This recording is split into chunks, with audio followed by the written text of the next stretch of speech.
Bonjour chez vous, c'est les rubriques des matinales du sport. Aujourd'hui, c'est le jeudi 6 mars 2025 avec votre serviteur, le docteur Olivier Bonny. Bonjour, que la paix de Dieu soit avec vous. Nous abordons un nouveau sujet, toujours en relation avec les autres, c'est la suite logique. Alors, pourquoi voir et comment voir? Et quand on parle de voir ici, c'est pas voir avec les yeux physiques, mais c'est voir avec les yeux spirituels et voir dans le surnaturel. Alors, il y a un pourquoi, il y a un comment. Aujourd'hui, nous parlons en acte 1 du pourquoi. Vous savez, quand nous demandons à Dieu de nous apporter, de nous accorder une faveur, cette faveur est d'abord décidée et décrétée dans le surnaturel. Donc, le surnaturel devient pour nous l'endroit de la source de tout ce que nous gagnons et de tout ce qui nous arrive. C'est là-bas que tout se décide. Alors, on va prendre un test et puis on va essayer d'expliquer le pourquoi et le comment voir. Alors, merci de me suivre jusqu'à la fin. On s'en va dans 2 Rois, le chapitre 6, le verset 17. Alors, à partir du verset 8, il est bien dit que le roi de Syrie était en guerre avec le roi d'Israël. Cependant, il se passait quelque chose que le roi de Syrie ne comprenait pas. Toutes les fois qu'il décide d'une stratégie pour surprendre Israël et le battre, lui qui est en position de force, il se rend compte que ses positions sont déjà occupées. Et toutes les fois, c'est la défaite. Alors le roi réunit son conseil militaire et puis il dit, qui de nous nous trahit? Qui de nous est la taupe? Parce que je ne comprends pas pourquoi chaque fois que nous prenons une décision, le roi de Syrie est déjà au courant et nos positions stratégiques sont occupées et on n'arrive pas à les battre. Alors, son conseil lui a dit que mon roi sache qu'en Israël, il y a un prophète. Tout ce que tu décides, même dans ta chambre, il informe le roi d'Israël. Alors, le roi de Syrie dit, allez-y me chercher ce prophète-là. Et son conseil lui a dit, il est à Dothan, on s'en va le chercher. Alors, suivez la suite, les amis. Vous allez comprendre notre titre. Pourquoi voir et comment voir dans le surnaturel. Donc, on est dans le pourquoi. Suivez-moi, s'il vous plaît, jusqu'au bout. Alors, l'armée de Syrie s'en va entourer la maison d'Élysée parce que s'ils arrivent à enlever Élysée, s'ils enlèvent Élysée qui le torture, qui n'a pas le temps de se concentrer pour que Dieu lui montre les positions de l'armée de Syrie, alors Syrie pourra battre Israël. Donc, ils s'en vont, ils entourent la maison d'Élysée. Alors, Élysée a un serviteur qui sort le matin et qui regarde que la maison est entourée d'une armée de militaires tout en armes. Donc, il a peur, il rentre dans la maison. Il dit, mon Seigneur, ne vois-tu pas que notre maison est entourée? Alors, Élysée, lui, au lieu de voir de ses yeux physiques l'armée qui entoure sa maison, qui est venue pour l'enlever, il voit plutôt avec ses yeux spirituels l'armée de Dieu, l'armée céleste qui a entouré l'armée d'Israël.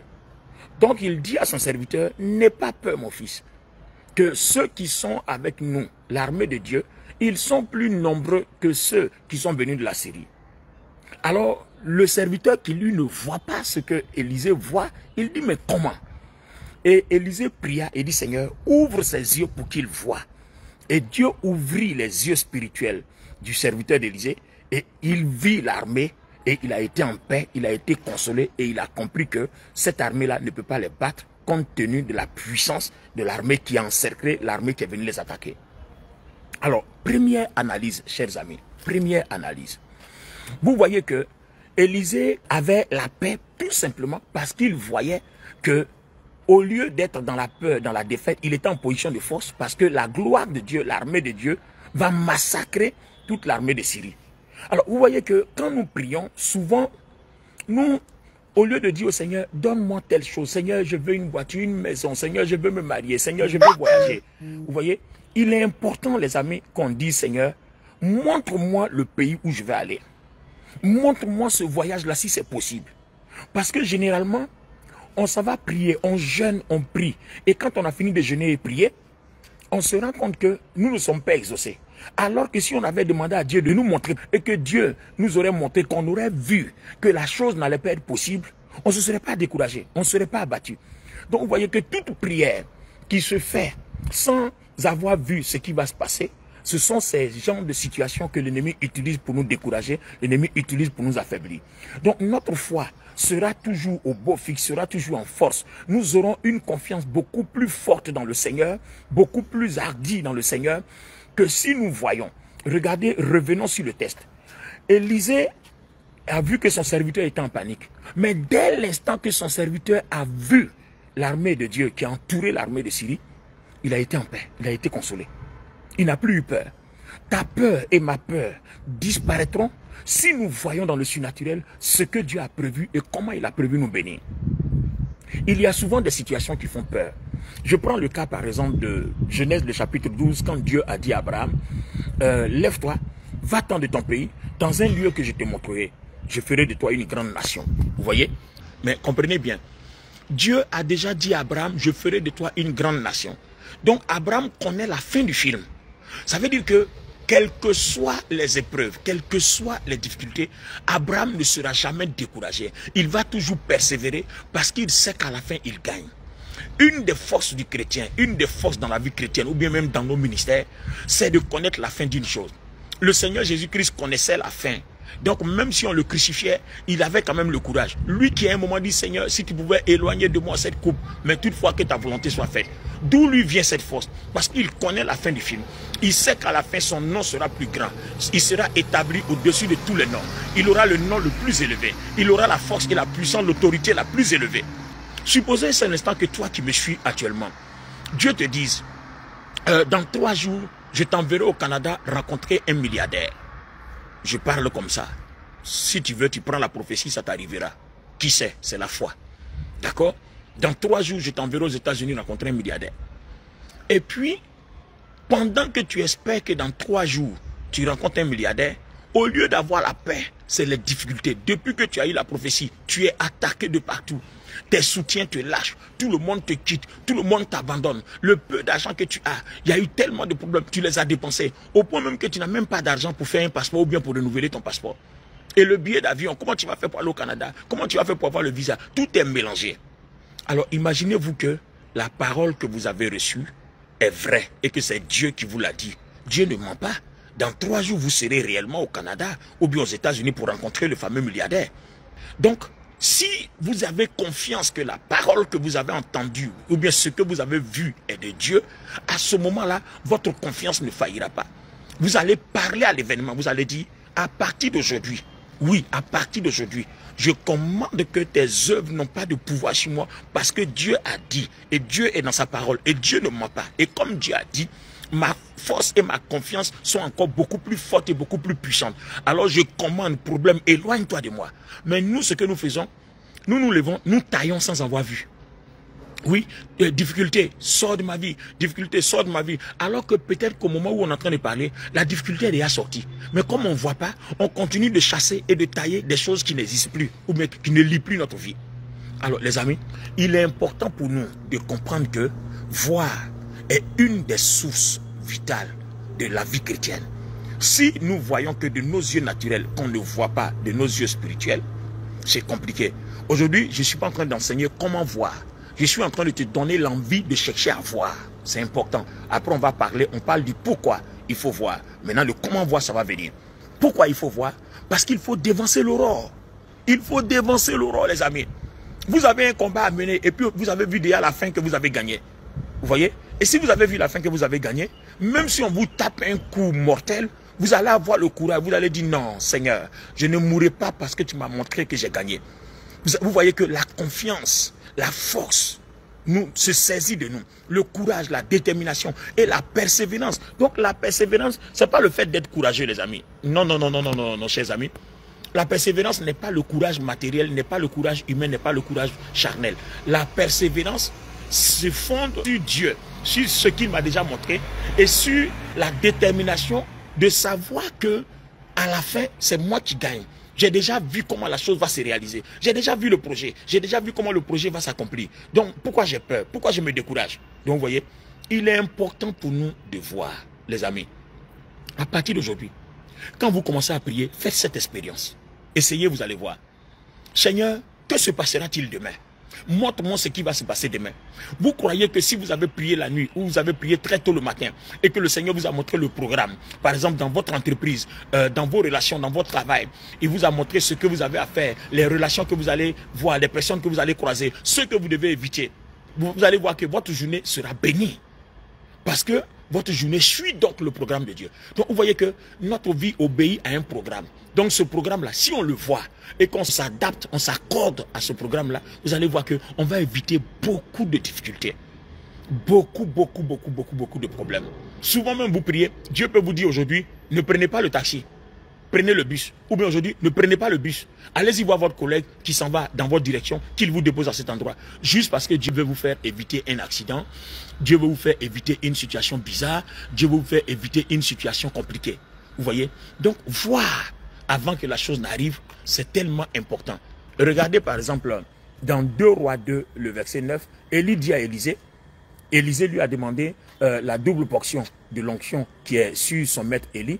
Et puis il lui a dit, si tu m'as vu pendant que Dieu m'enlève d'avec toi, c'est que tu as reçu. Donc vous voyez qu'il y a un principe spirituel qui dit que ce que tu vois, c'est ce qui est prévu pour toi et c'est ce qui t'arrive. Pourquoi je dis ça? C'est là que je vais m'arrêter ce matin. Ce que tu vois, c'est ce qui t'arrive. Un homme ne reçoit que ce qui lui a été donné du ciel. Donc ce qui t'a été donné du ciel, c'est ce que Dieu te montre. Dieu ne te montre pas ce qui n'est pas à toi. Il ne va pas te montrer la vie du voisin, il ne va pas te montrer la vie de quelqu'un. Non, sauf si peut-être qu'il t'envoie en mission pour sauver la personne ou bien pour accomplir quelque chose dans sa vie. Mais Dieu ne va pas te montrer la vie de quelqu'un, il te montrera toi-même ta propre vie et ce qu'il a prévu et ce qui est attaché à toi. Vous voyez? Alors, il va falloir qu'on change nos façons de prier. C'est plutôt aller vers Dieu, chercher à voir, chercher à entendre, chercher à comprendre. Vous voyez? Voir, entendre, comprendre, savoir discerner.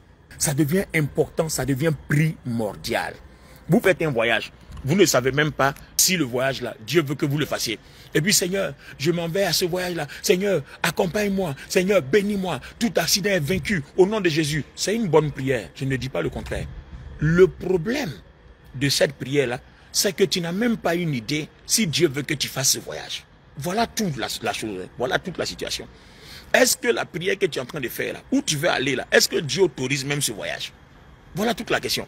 Donc, si tu avais su que Dieu n'autorisait pas ce voyage, est-ce que ce serait nécessaire? Seigneur, tout accident, je brise, je taille en pièces. Tout ce que l'ennemi va programmer, je taille en pièces. Si tu avais vu que ce n'était pas possible, est-ce que tu allais faire cette prière?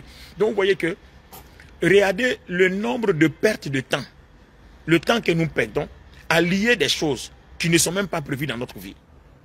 Le temps que nous perdons à nous attarder sur des circonstances, sur des situations qui ne sont même pas attachées à notre vie, qui ne concernent même pas notre vie.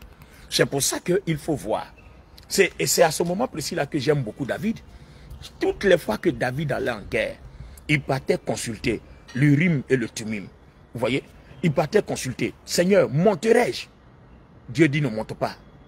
Ou alors, si Dieu lui dit monte, et je me souviens une fois, Dieu lui a dit, attends d'abord, tu vas contourner et tu vas surprendre l'ennemi par l'arrière. Et c'est ce que David a fait.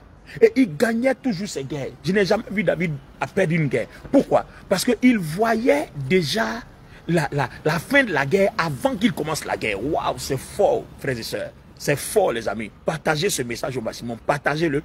Vous aurez donné l'opportunité à quelqu'un d'avoir une bonne vie de prière à partir d'aujourd'hui. Donc la prière, ce n'est pas d'aller dire Seigneur, donne-moi ceci. C'est d'aller demander au Seigneur de te montrer ce que lui a envie de te donner. Une fois que tu as vu là, même s'il y a des difficultés, il y a des oppositions, il y a des problèmes, tu sais que la chose est à toi. Tu l'as déjà. On ne peut rien faire. On monte, on descend, la chose est à toi. Donc voir, pourquoi voir? Voir, c'est posséder la chose avant même de commencer à démarcher, à entreprendre pour recevoir la chose. C'est posséder la chose. Donc vous voyez que le fait que je sache que je vais posséder la chose, les difficultés ne sont même plus un problème pour moi. Puisque j'aurai le courage, j'aurai la force, j'aurai le zèle, j'aurai la détermination. Les forces me marquent, mais j'avance. Parce que je sais que je ne mourrai pas, parce que Dieu m'a déjà montré. Si je devais mourir, il n'allait pas me montrer que j'ai eu la chose. Alors, les amis, voici l'acte 1. Nous sommes en acte 1. Nous allons aller au fur et à mesure. Nous allons aller petit à petit et nous allons tomber sur la circonscription du message jusqu'à ce que nous arrivons au comment voir. Alors, bien aimé, une autre question avec laquelle je conclus. Pourquoi ta vie spirituelle est si stagnante? Pourquoi ta vie financière, ta vie sociale, ta vie matérielle sont si stagnantes? Pourquoi il y a des blocages? Est-ce que vous croyez que Dieu a envie de bloquer notre vie? Non, pas du tout. Mais le problème, c'est que nous, on met la charrue et puis on met les bœufs derrière. Mais les bœufs doivent être devant et puis la charrue derrière parce que c'est les bœufs qui doivent tirer la charrue. Donc quand tu vas prier, tu dois dire au Seigneur, montre-moi. Dieu dit, avant même que tu te mettes à genoux pour venir prier, je sais de quoi tu as besoin. Alors, les amis, c'est pas clair. Celui qui doit m'exaucer me dit, il sait de quoi j'ai besoin. Donc Seigneur, montre-moi. Montre-moi, c'est tout. Une fois que tu as vu, ta préoccupation cette journée-là, ou bien cette semaine-là, ou bien ce mois-là, ou cette année-là, c'est de courir après ce que Dieu t'a déjà montré parce qu'au moins tu as l'assurance que tu vas l'avoir. Mais nous courons après ce qu'on ne voit pas. Est-ce qu'on va l'avoir ou on ne va pas l'avoir ou on ne sait pas. Donc c'est comme ça on a fait. Et puis on a raté beaucoup de choses. Les années sont passées dans nos ministères, dans notre vie matérielle, dans notre vie sociale, dans nos mariages, dans notre vie conjugale. On cherche à se marier, on cherche des enfants. On a raté beaucoup d'opportunités alors que Dieu sait où ces choses-là se trouvent. Et Dieu sait quelle chose qu'il doit nous donner. Dieu sait. Et on a raté beaucoup d'opportunités, on a raté beaucoup d'occasions. Quelle perte de temps, quelle perte d'énergie. On a dépensé notre énergie, on a dépensé notre argent dans des choses qu'on n'allait même pas voir. Alors Seigneur, montre-moi. Et puis le Seigneur te montre, c'est pour toi, vas-y, je te le donne. Vous voyez, c'est pas pour toi, ne va pas. Ou bien je ne te donne pas. Alors, voir, entendre, comprendre deviennent importants dans la vie chrétienne. Si vous connaissez le commencement, il connaissait la fin. Généralement, Dieu ne nous montre pas le déroulement. Vous savez pourquoi Dieu ne nous montre pas le déroulement? Pour une simple raison. Quand il disait à Abraham, je rendrai ton nom grand. Mais il n'a pas dit à Abraham que c'est dans 30 ans qu'il va avoir un enfant. Et qu'après, il allait demander à Abraham de sacrifier l'enfant. Donc vous comprenez qu'en fait, quand il dit à Abraham, lève-toi, vas-y. Mais Abraham ne connaît pas les difficultés du moment. Donc je rendrai ton nom grand. Mais entre le moment où il reçoit la parole et Dieu va le rendre grand, il connaît le commencement, il connaît la fin, mais il ne connaît pas le parcours. Pourquoi? Parce que généralement, si Dieu nous montre le parcours, on risque d'abandonner la foi. Oui, parce qu'on a dit au Seigneur, il va mourir à la croix, il va sauver l'humanité, mais il sera le plus grand. Mais cependant, à un moment donné, il a dit, Seigneur, si tu pouvais éloigner de moi la coupe. Mais comme Dieu lui a dit, tu vas mourir à la croix, ton nom sera au-dessus de tout nom. Vous savez ce qui s'est passé? C'est là aussi la force. Quand Dieu te parle là, il a tous les moyens d'accomplir. Le Seigneur a pris la croix. À un moment donné, il n'arrivait plus. Alors qu'est-ce que Dieu a fait? Dieu qui a donné la parole et qui a prévu comment la parole va s'accomplir, il a suscité Simon de Cyrène qui est sorti de nulle part, qui est venu porter la croix et qui allait déposer ça à Golgotha pour le Seigneur. Vous avez vu? C'est pour ça qu'il est important de voir, il est important d'entendre, il est important de comprendre, il est important de savoir. Parce que quand nous voyons, c'est que Dieu, ce que Dieu t'a montré, il a déjà prévu les voies. Même à un moment donné où tu ne pourras plus, il va susciter des gens, financièrement, matériellement, spirituellement. D'autres vont te porter, d'autres vont te donner à manger, d'autres vont t'acheter le billet d'avion pour ton voyage, d'autres vont t'aider pour ton visa, d'autres vont t'acheter une maison. En fait, ça va arriver comme ça. Pourquoi? Parce que c'est l'œuvre de Dieu, ce n'est pas ton œuvre. Donc ce que Dieu te montre, c'est le plan, c'est la volonté de Dieu, c'est l'œuvre de Dieu. Donc une fois que tu es attaché à ces principes-là, la souffrance prend fin. Je ne dis pas que les épreuves prennent fin, mais la souffrance prend fin à ce moment précis, en ce sens que tu n'échoueras pas et tu réussiras. Parce que ce que Dieu t'a montré, ça arrivera certainement. Le processus peut être une épreuve, mais la fin est glorieuse parce que la fin fait oublier les déchirures de l'épreuve. C'est comme la femme enceinte. Quand tu as fini d'accoucher, quand tu vois ton bébé, est-ce que tu te souviens des entrailles? Quand tu vois le visage de l'enfant, oh oui, maman, c'est fini, tu oublies tout ça. Et souvent même là, les amis, Dieu se sert de certaines épreuves pour nous former. Donc même quand il a dit, il va te bénir, il peut créer lui-même des problèmes parce qu'il a envie de te briser. Parce que tu es tellement quelque chose, tu es tellement têtu que souvent, pour que Dieu t'envoie là où il t'envoie là, tu changes de chemin. On te montre le chemin, tu changes de chemin. Donc souvent, il est obligé de se servir de sa houlette et de son bâton pour te rassurer. Le bâton là, on prend pour taper, le berger prend pour taper les animaux qui ne respectent pas le chemin, pour les replacer. La houlette, c'est crochu comme ça. On attrape ton cou et puis on te tire by fire, by force pour te repositionner. Donc ça aussi, ça peut être des épreuves. C'est-à-dire tellement on est têtu, Dieu se sert de certains plans pour nous briser, pour nous remettre sur le chemin. Dieu est tellement bon. Donc souvent, ne regardons plus les épreuves, ne regardons plus ce qui nous arrive. Cherchons à être bons. Cherchons à nous attacher à Dieu et il n'aura pas besoin de se servir de son bâton et de sa houlette. Que Dieu nous bénisse. Alors, je crois que c'est la fin. Je marque une pause, c'est l'acte 1. Dieu voulant par sa grâce le samedi, nous serons en acte 2 de pourquoi et comment voir dans le surnaturel. Et c'est important. Et je crois que ce que je viens de dire, les amis, je ne peux pas tout dire ici, sur ce petit direct. Ce que je viens de dire, ça va vous donner une idée. Et vous-même aussi, en cherchant dans les Écritures, vous allez comprendre beaucoup de choses. Voilà, je viens juste ouvrir tes yeux pour que tu poursuives l'analyse et que tu comprennes beaucoup de choses. Restons abondamment bénis. Au nom du Seigneur Jésus-Christ, c'est votre serviteur, le docteur Olivier Boni, pour les matinales du sport en ce jeudi 6 mars 2025. Notre WhatsApp de la communication, n'appelez pas, c'est un WhatsApp pour communiquer, pour donner des annonces. Donc laissez un message, on vous répondra.